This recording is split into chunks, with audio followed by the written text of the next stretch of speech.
Hi, are you thinking about downsizing to save money? Be careful. Most seniors who do this make one mistake that can cost them tens of thousands of dollars, and I'll reveal that mistake and exactly what it is at the end. I'm going to walk you through the 5 most common mistakes that I see seniors make when downsizing and how to avoid them, including, like I said, the single biggest one that I see every year that really almost no one talks about. My name is Bruce Roth. I'm a licensed real estate broker and a loan officer here in Southern California. I specialize in helping seniors downsize the smart way, helping keep more of your money and creating a plan that actually works for your lifestyle. If you're considering selling, buying smaller, or moving closer to the family, this video will help you avoid the most expensive mistakes I see people make every day. All right. A smaller home doesn't always mean necessarily smaller expenses. Most people look only at the purchase price of the new home, but they forget some other things to budget for. You have to pay for real estate commissions. Now with the new settlement, a lot of times you have to pay for listing your house, and you may end up paying a buyer's agent commission. Really, they're called seller's agents, but the one who selling agent is the one who represents the buyer. There's escrow and title fees on both transactions. There may be homeowners association fees if you either live in a homeowners association now or you're going to be moving into one. There's a property tax reassessment. There are ways that help you minimize the cost of that. There's also usually a home inspection and appraisal fee when you're buying. Smart sellers a lot of times will pay for the inspection themselves and get the appraisal. That way they know they're selling the house at the right price. There may be movers or storage or packing supplies. If you're going to if you can't move in the very same day that you move out of the other one, there's very likely to be some storage fees. You can't leave your stuff locked in a truck on a residential street with just a padlock on it.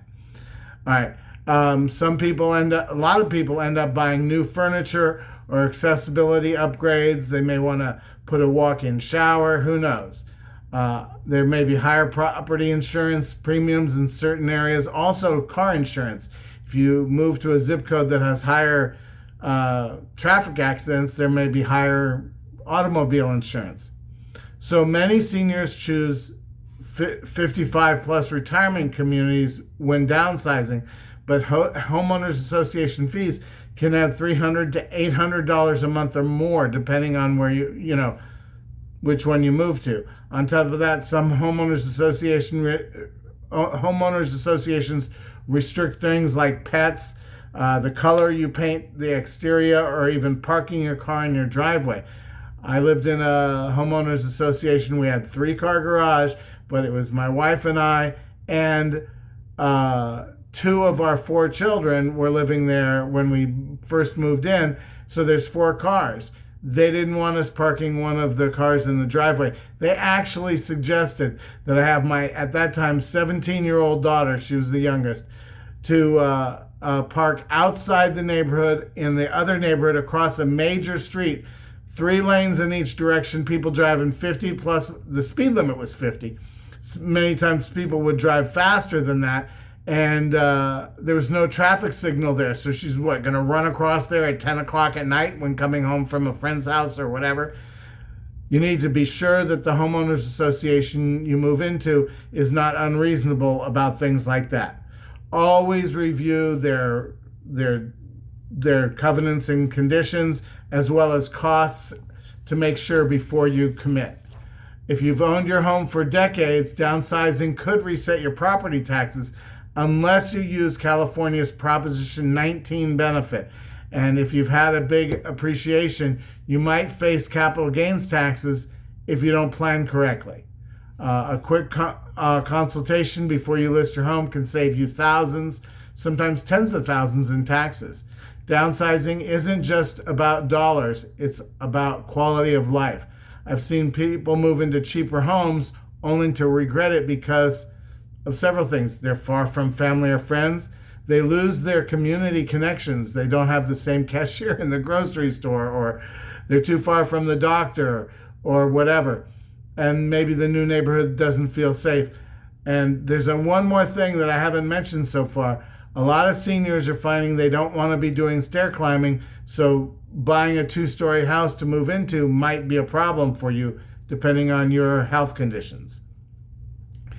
The number one mistake that we see people make year in, year out is too many seniors list and sell their home before they've figured out where they'll live next, how much cash they'll actually keep after the sale, whether a reverse purchase could eliminate their monthly payments. I can help with that because I'm also a mortgage loan officer. And they want to know how far their money will stretch after moving. That's something you need to consider, all that, before you commit. Downsizing can unlock freedom, reduce stress, create financial breathing room, but only if you avoid these costly mistakes. Planning ahead gives you more choices and helps you keep more of your hard-earned money, more of your hard-earned equity. I've put together a free reverse mortgage purchase guide. It shows exactly how to buy your next home and potentially eliminate monthly mortgage payments while keeping more of your cash invested. You'll find the link in the description below. Download it today and take the first step toward downsizing the smart way. That's all. Thanks for listening.